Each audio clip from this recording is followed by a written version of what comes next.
Nakapag-break ka na ba? Nakapag-relax ka na ba?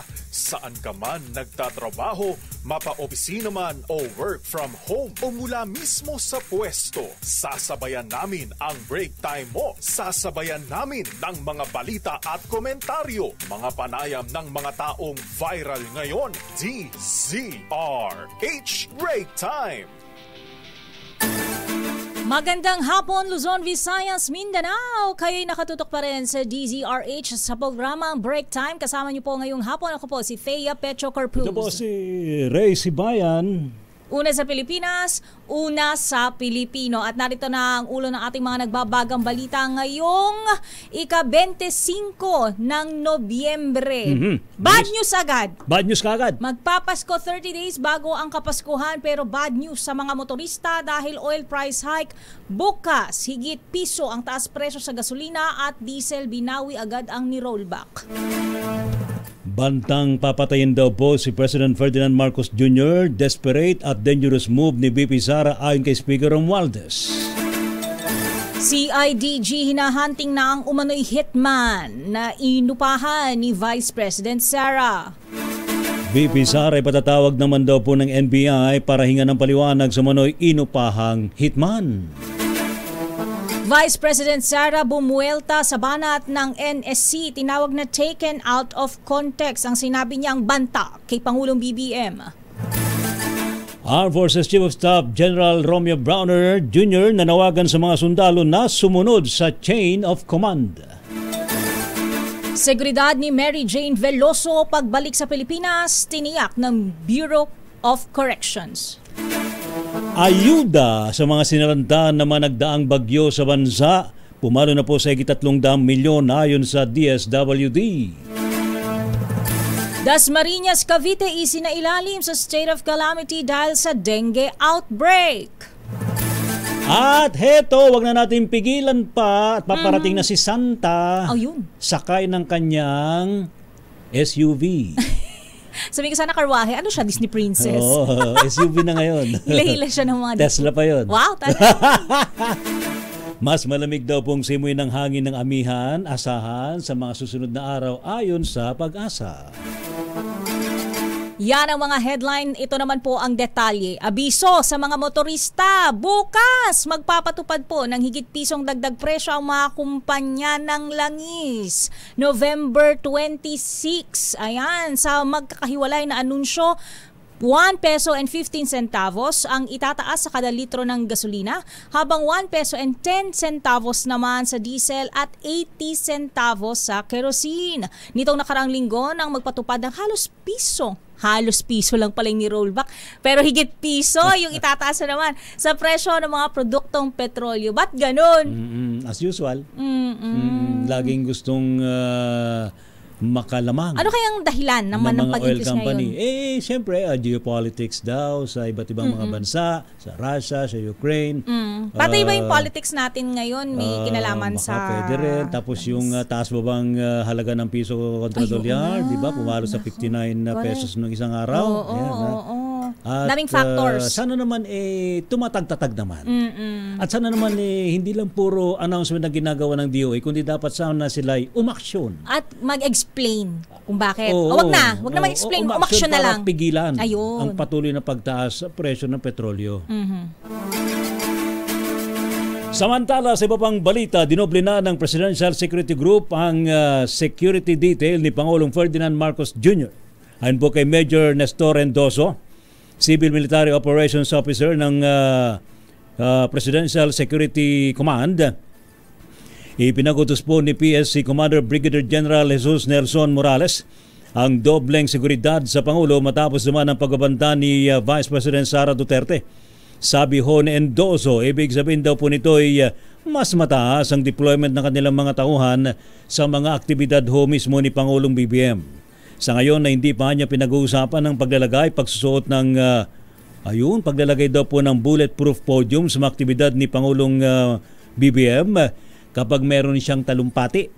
Hinintay pa rin niya nila ang kautusan naman ni Morales kung pagsusuotin ng bulletproof vest ang Pangulo kapag nasa labas ng palasyo at didepende rin ito kung gustong magsuot ng Pangulo Kabilang po sa madalas na aktibidad ni Pangulong Marcos ang pag-iikot sa iba't ibang lalawigan para mamahagi ng ayuda sa mga naapektuhan ng kalamidad.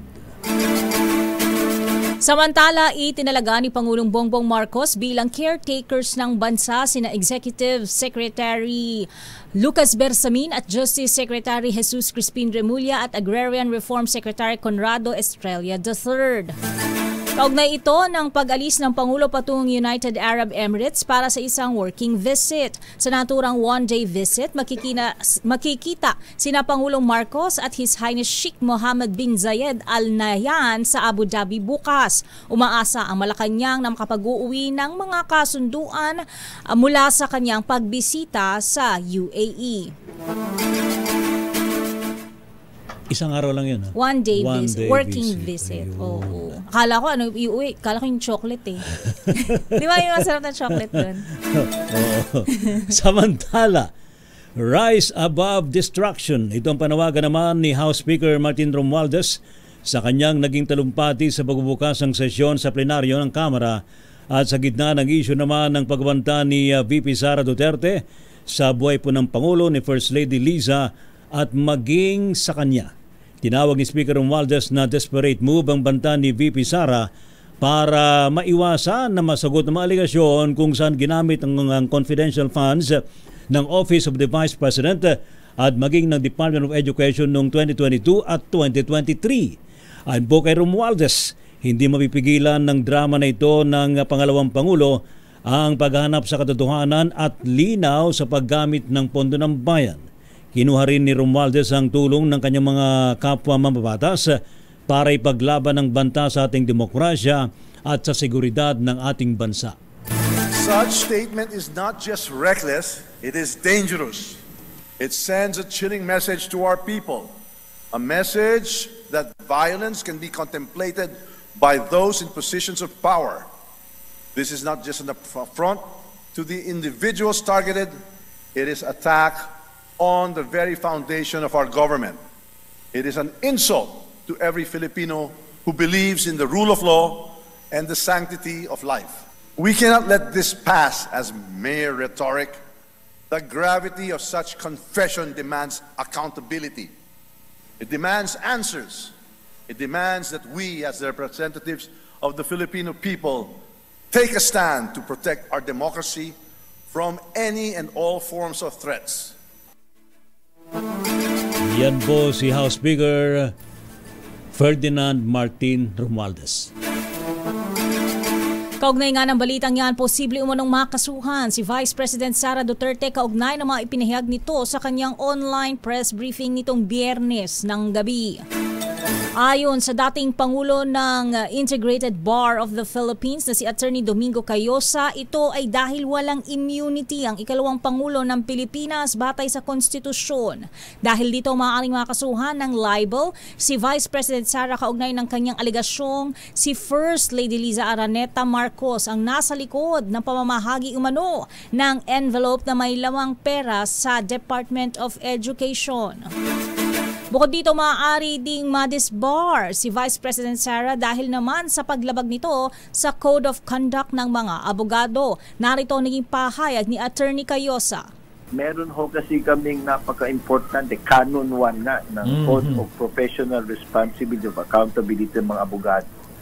That ang nakalagay doon, a lawyer shall uphold the Constitution, obey the laws of the land, and promote respect for law and for legal processes.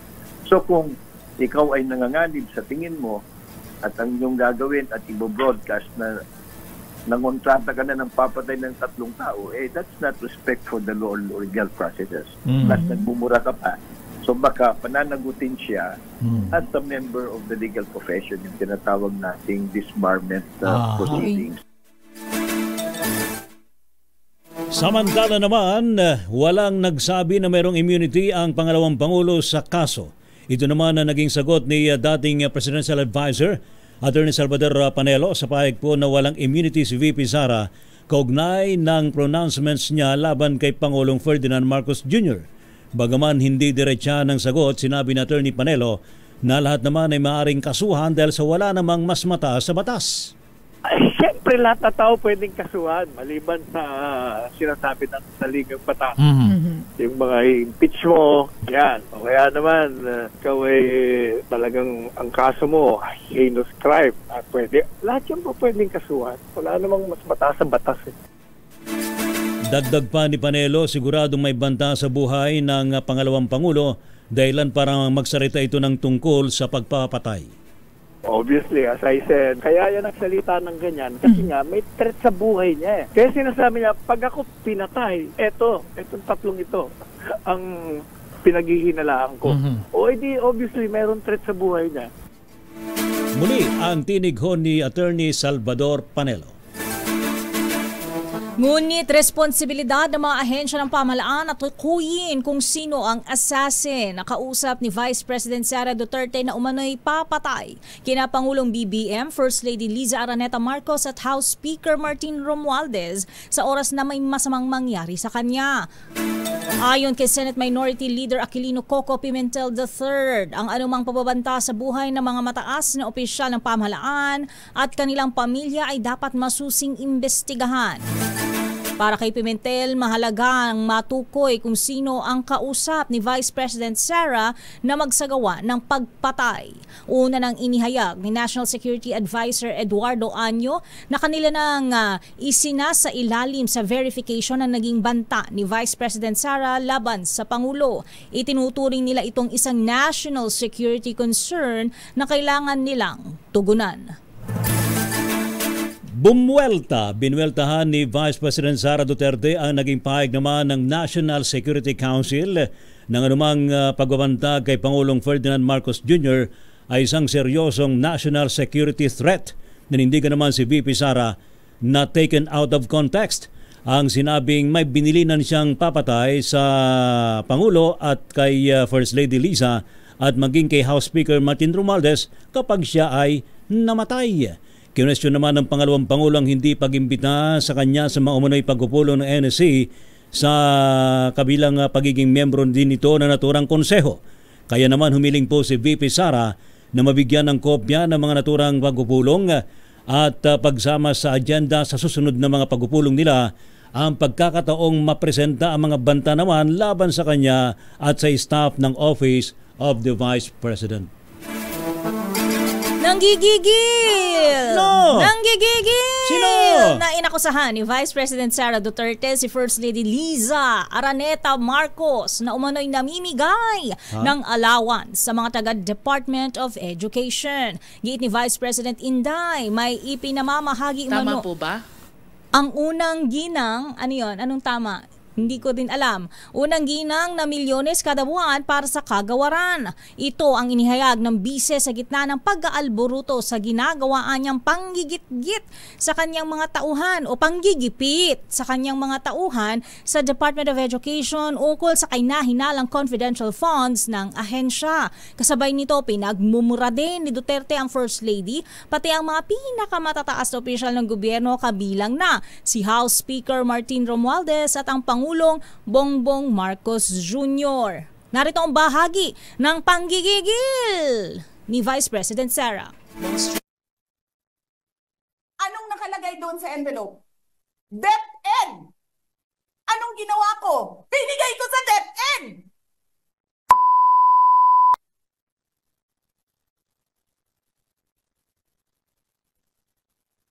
Wala ka ngang posisyon sa gobyerno, namimigay ka ng pera ng gobyerno eh.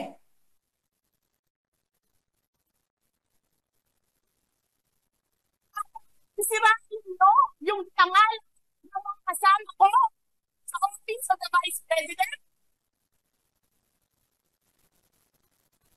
Sasabihin niyo sa mga tao, nakaw yan, confidential funds yan. Niwala nga kayong isang proof na confidential funds yan. Naniwala lang kayo sa isang babae na ang pangalan ay Gloria Mercado na nagsabi confidential funds yan, na hindi niyo nga nilabas na wala pang confidential funds, meron ng white envelope. Kasi 2022 pa lang, may utos na ng pera sa DepEd. tapos kami yung nagsisinungaling? Nagpipigil ako eh.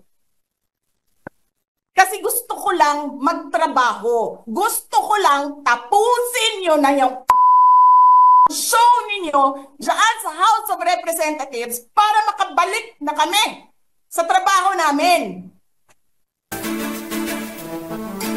Gigil na gigil, hindi nagpapigil. Chill lang mo, ma'am. Oo nga. Cool. Kalmahan lang natin. Ay, sasabot. Samantala, sinimulan na ho ng CIDG ang pagkalap ng ebidensya kaugnay na manoy banta sa buhay ni Pangulong Ferdinand Marcos Jr. Sa pulong balidaan sa Campo Grame, inanunsyo ni CIDG Director Police Brigadier General Nick Torre III na marangkada na ang motu proprio investigation sa naturang insidente ngayong araw. Kabilang po sa mga sinisiyasat daw ho ng otoridad ay ang katotohanan sa pagkuha daw ho ni VP Sara ng isang hitman o kung ito'y isa umanong figure of speech lamang. Nilinaw ho ni Torre na Presidential Security Command ang nakatokang mamuno sa investigasyon. Subalit, depende sa makakalap na ebidensya, sa kabalamang umano matutukoy ng PNP, ang makaukulang kaso namang maring iharap na magiging rekomendasyon naman ito sa Presidential Security Command. Sabi ko kanina, kahit i-replay natin, there's a possibility. There's a possibility. Wala kasiguruhan yan. There may be a need for a complainant. There may be a need for none. Motu proprio, may file case. Depende yan. Titingnan natin sa recommendations na matatapos namin. So, ano ko lang eh. So, at saka hindi natin sigurado kung ang proper venue nga ba is the criminal courts or other courts or other forum. And you know what I mean? Because the Vice President is an impeachable official. So, there. Ang tinig mga kaibigan ni General Nick Torre ng PNP Criminal Investigation and Detection Group. Mas malamig na nga ang simoy ng hangin ng amihan. Naaasahan natin sa mga susunod na araw ayon sa Pag-asa. Sana mapalamig ang ulo ng mga opisyal ng gobyerno. Mainit pa rin ang politika sa ating bansa. Diba? Kalmahan lang po natin ang wag nating Pilipino tayong lahat. Pilipino. Nasa isang bahay tayo. Away-away. Handog ng Pilipino sa mundo. Tama ba yan? Pinahay pa. Pilipinas, ang oras. Alas 4:36. Kayo nakatutok pa rin sa break time sa DZRH. Kasama si Thea Petro Corpus. At Ray Sibayan, sa ngalan pa rin po nila kay Mayor Deo Macalma para po sa DZRH. Una sa Pilipinas. Una sa Pilipino. Skalan, para sa paulit-ulit.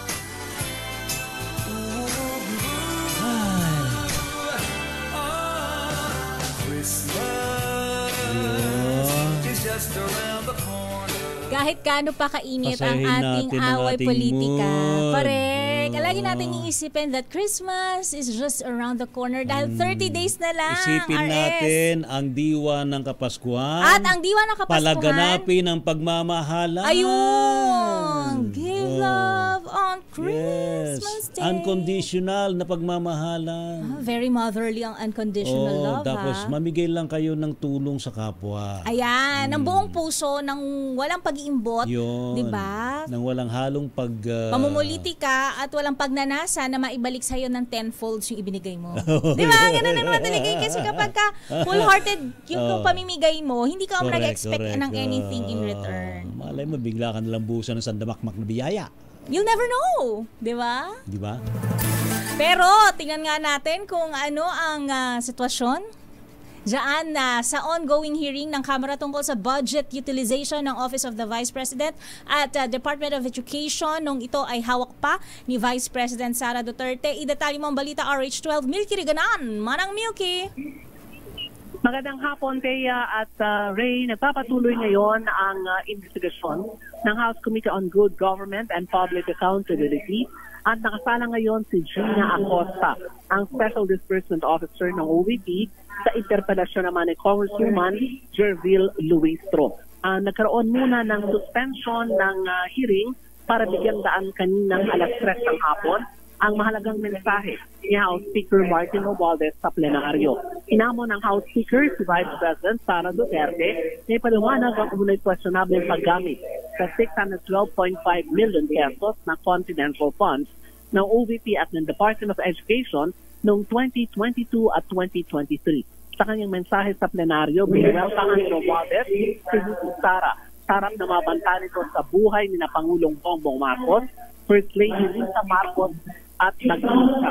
Nakakalarmaan niya pahayag ni VP Sara at mapanganib lalo't hindi ito normal na pananalita, kundi direktang banta sa demokrasya, sa pamahalaan at sa seguridad ng bansa. Ibinagtanggol din ni Romualdez ang Kamara laban sa mga pag-atake at breach of protocols na ginawa ng Vice Presidente at nanawagan sa mga kapwa mambabatas na protektahan ang integridad ng institusyon.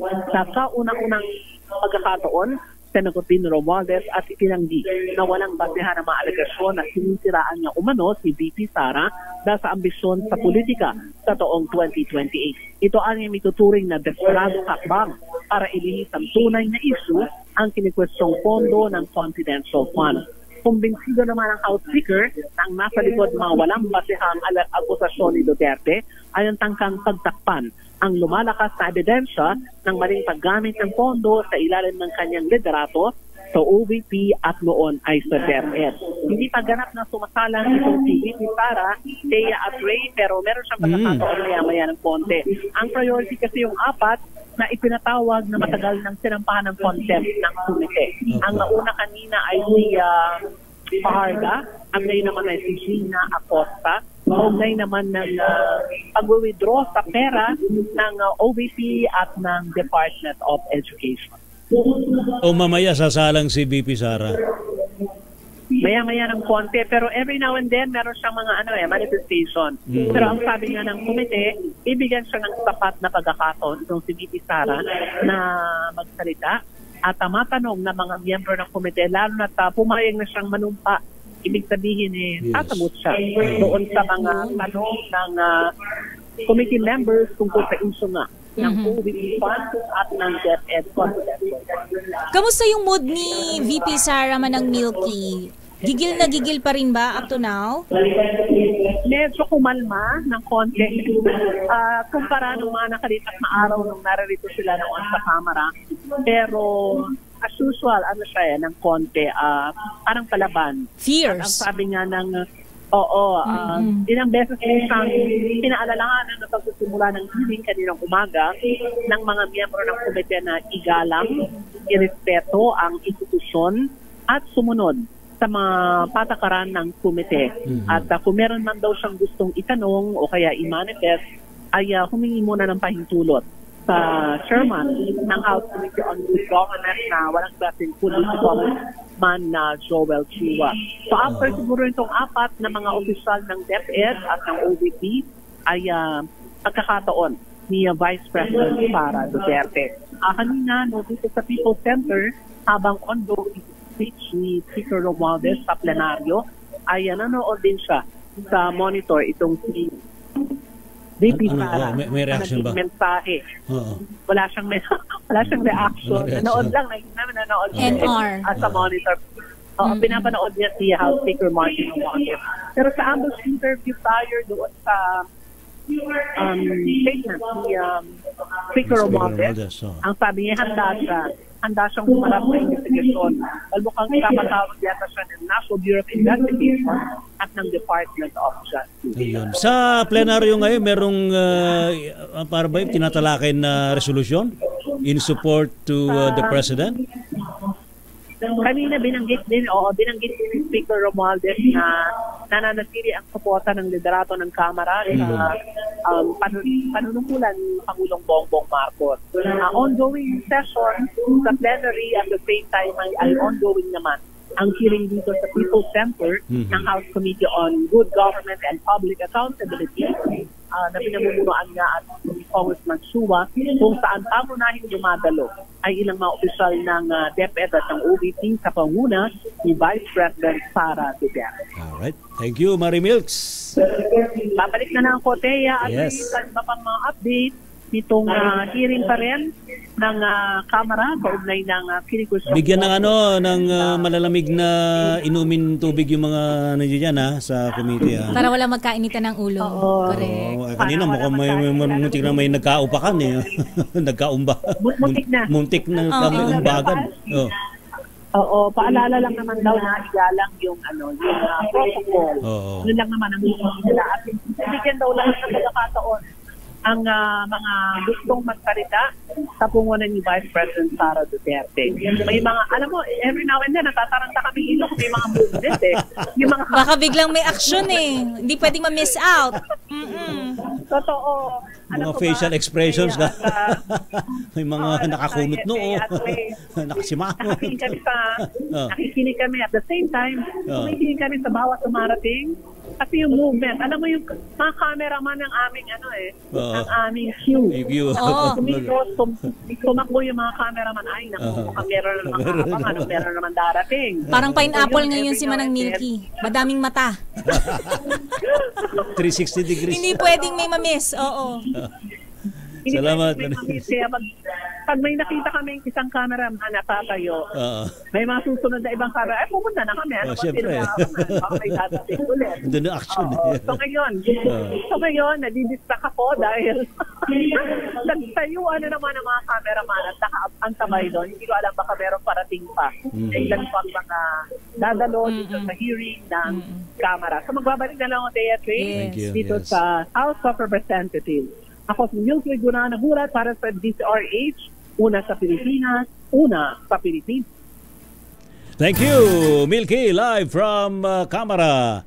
DOJ, NBI, kanila po tinitingnan ang posibilidad na sadyang may plano laban sa buhay ni Pangulong BBM. Ibalita mo nga yan, RH14 mula sa Malacanang. Let Narciso, Miss Let. Miss Thea, hindi isinasantabi ng National Bureau of Investigation ang posibilidad na mayroong nagtatangka sa buhay ni Pangulong Ferdinand Marcos Jr. Kaya naman ayon kay NBI Director Jaime Santiago, tinitingnan nila ang lahat ng sirkumstansya sa bagay nga ito. Ipinaalala ni DOJ Undersecretary Jessie Hermogenes Andres naman na bago pa man ang pinakahuling kill statement ni Vice President Sara Duterte, ay may nauna na itong pahayag na gusto niyang pugutan ng ulo ang presidente. Ayon kay Andres, tinanggap nila ang mga salitang ito na metafora o simbolismo lang ng galit ni Duterte. Pero ibaan niya ang kanyang huling pananalita na hindi maaaring baliwalain lalo't nang galing sa mataas ding opisyal ng gobyerno na may kakayahang gawin ang pagpatay. Dagdag pa ng opisyal, si VP Sara ang makikinabang sakaling maisakatuparan ang assassination plot laban sa Pangulo. Narito si Undersecretary Andres. We have to do everything to protect the president. Understandably, if such an event happens, who will benefit? She is the beneficiary of the death of the president. So her words have to be taken in the proper context. Si DOJ Undersecretary Jessie Hermogenes Andres. Ito si Let Narciso para sa DZRH. Una sa Pilipinas, una sa Pilipino. Miss Let. Miss Let. Kailan nang uwi ni Apo Presidente? Bukas pa lang siya aalis. Bukas pa lang siya aalis. Kaya... So one day trip lang yun, no? One day lang yun, isang araw lang yun.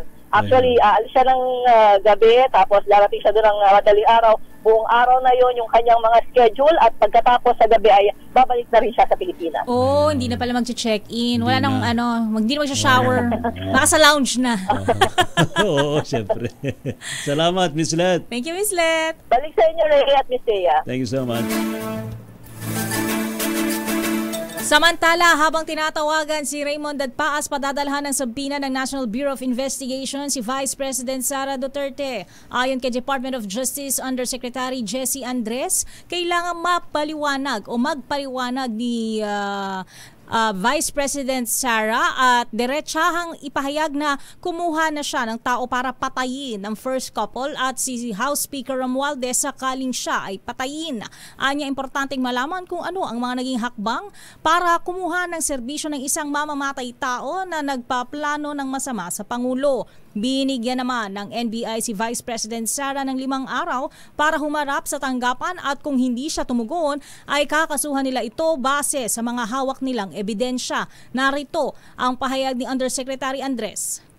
Ang investigasyon po na gagawin ng gobyerno ukol sa bagay na ito ay agad-agaran. Importante hong malaman kung ano ang mga naging hakbang para po kumuha ng serbisyo ng isang mamamatay tao na nagpaplano ng masamang balakin sa ating mahal na Pangulo. At gagawin po ng National Bureau of Investigation ang lahat ng mga hakbang para matunton ang identity nito, kasama po ang pag-i-issue po ng subpoena kay Vice President Sara na humarap sa NBI para bigyan po ng kaliwanagan ang kanyang mga pananalita. Dahil po diretsuhan niyang sinabi na siya po ay kumuha na ng tao, na siya pong gagawa ng pagpatay hindi lang po sa Pangulo, kasama po ang ating First Lady at ang ating Speaker of the House. Samantala naman, pinasinungalingan po ng Armed Forces of the Philippines sa mga kumakalat na post online tungkol sa manoy pagkilos ng ilang mga sundalo para daw po suportahan si VP Sara Duterte. Ayon po sa FB Public Affairs Office, hindi nila kukonsintihin ng fake news na kumakalat ngayon sa social media. Nila ay nagdudulot lamang ito ng misinformation sa publiko. Una pong nanawagan si Armed Forces Chief of Staff General Romeo Browner Jr. sa mga sundalo na huwag malito at manatiling tapat sa chain of command. Babalikan pa natin na upang detalye ng ating mga nagbabagang balita at ang mga reports. Standby Raymond Dadpaas, standby Edniel Parosa. Isa munang paalala, Pilipinas, ang oras alas 4:57. Senator Bato de la Rosa dumepensa sa kanyang pagsaklolo kay Vice President Sara Duterte at sa kanyang Chief of Staff. Idetalye mo ang balita, RH28 Raymond Dadpaas. Raymond. Mr. Ray, todo depensa si Senador Ronald Bato de la Rosa sa mga banat sa kanya dahil sa kanyang pagsugod sa ospital kung saan dinala ang Chief of Staff ni Vice President Sara Duterte na si Attorney Zulaika Lopez. Ayon kay De La Rosa, humingi sa kanya ng tulong si VP Sara na hindi niya matanggihan bilang pangalawang Pangulo ng bansa. At nang nagtungo siya sa ospital sa kanyang personal na kapasidad, ay wala man lang opisyal ng gobyerno na tumutulong sa kanya. Bukas umano ang senador na imbestigahan ang kanyang pagkilos noong weekend. Giit ni De La Rosa, hindi siya nakialam sa anumang operasyon ng mga tao ng PNP at ng Kamara de Representantes. Nasa mga kapwa senador na ang desisyon kung makaapekto ang naging pagkilos ni VP Duterte sa kagustuhang madagdagan ang budget ng Office of the Vice President. Narito si Senador Bato de la Rosa. May tao na humingi ng tulong. Yung Vice Presidente umiiyak, humihingi ng tulong. Ako, pabayaan ko ba na hindi ako papunta? Na humingi ng tulong yung tao. That's the second highest official of the land. Wala man lang taga-gobyerno na tumulong. So ako, in my private capacity, not as a senator, in my private capacity as her friend, pumunta ako para tingnan ang sitwasyon niya. Nag-interfere ba ako sa kanilang kung saan nila gusto ikulong? Wala. I just saw to it na okay sila. Bakit? Nagharang ba ako sa aking ginagawa nila? Ang bahagi ng naging pahayag ni Senador Ronald Bato de la Rosa. Ito si RH28 Raymond Advance para sa DZRH, una sa Pilipinas, una sa Pilipino. Maraming salamat lakay Raymond Advance. Samantala, National Security Council pumalag daw po sa pag-atake sa institusyon matapos mabahala sa banta ni VP Sara kay Pangulong BBM. Ibalito mo nga yan, RH52 Edniel Parosa. Edniel. Ray, nanindigan ng National Security Council na may implikasyon sa pambansang seguridad ang banta sa buhay ng Presidente ng Republika. Giit din si spokesperson, Assistant Director General Jonathan Malaya, non-partisan ito at hindi patungkol sa politika. Kaya umapilang konseho ngayong araw na sa halip atakin ang integridad ng institusyon, dapat umanong hintayin na lamang ang resulta ng investigasyon sa death threat kay Pangulong Bongbong Marcos. Nilabas ng NSC ang pahayag matapos questionin ni Vice President Sara Duterte kaninang umaga kung bakit national security concern ang sinabi nitong kumontrata siya ng tao para itumba si PBBM. Gayong siya mismo ay may banta rin sa buhay. Tanong ni Duterte, bakit hindi kinukonsidera ng NSC ang banta sa kanyang kaligtasan?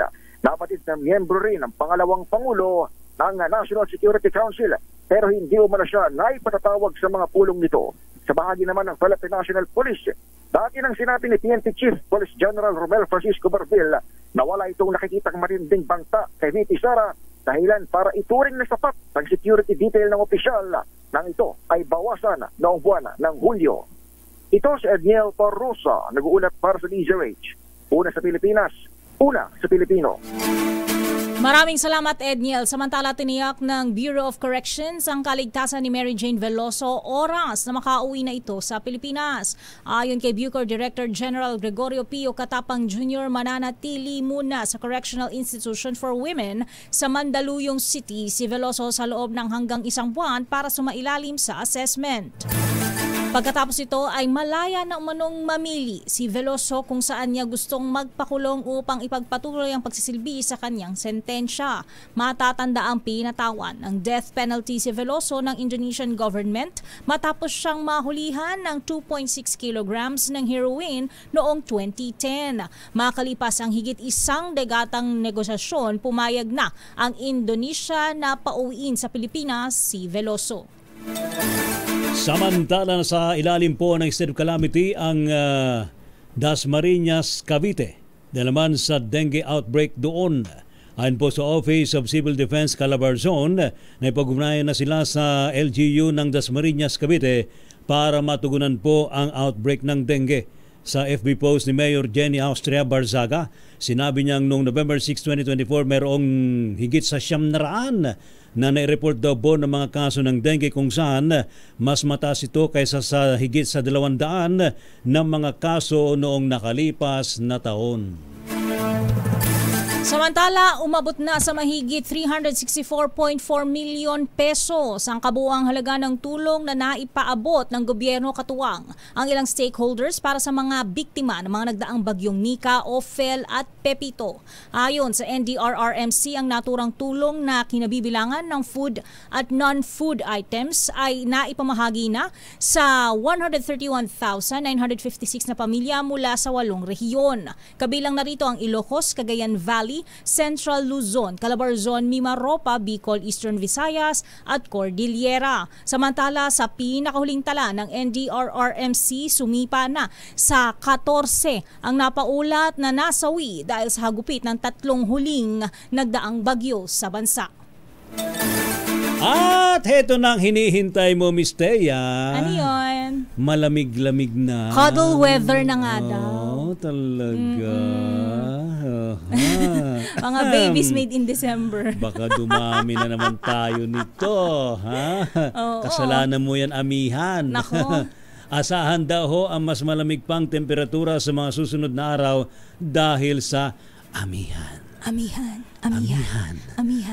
Sa Pag-asa, wala rin namomonitor na LPA sa loob o lang malapit sa PAR na maaaring maging tropical cyclone. Susunod na 3 araw, ang amihan daw po ay magdadala ng halos maulap na kalangitan at mahinang pag-ulan sa Batanes, Apayao maging sa Cagayan Province. Samantala, ang Intertropical Convergence Zone naman ay patuloy din po magdadala ng kalat-kalat na pag-ulan na may kasamang pagkidlat, pagkulog, pag dumarating si Thor sa Mindanao at Silangang Bisaya. Biglang napasingit si Thor. No? Ano kinalaman ni Thor dito? Hindi ba nga siya yung Lord of Thunder? Nagbabala ang Weather Bureau na maaring mag-trigger daw po ng flash flood at landslide sa mga vulnerable areas, particular na sa bulubundukin o flood-prone areas ang ITCZ. Oy, wag magugulat bukas ang ating mga motorista, ha. Malamig man ang panahon pero wag po sana uminit ang inyong ulo dahil tataas ang presyo ng petrolyo. Kaya ngayon pa lang magpa-full tank na ninyo. Full tank na yan. Yan.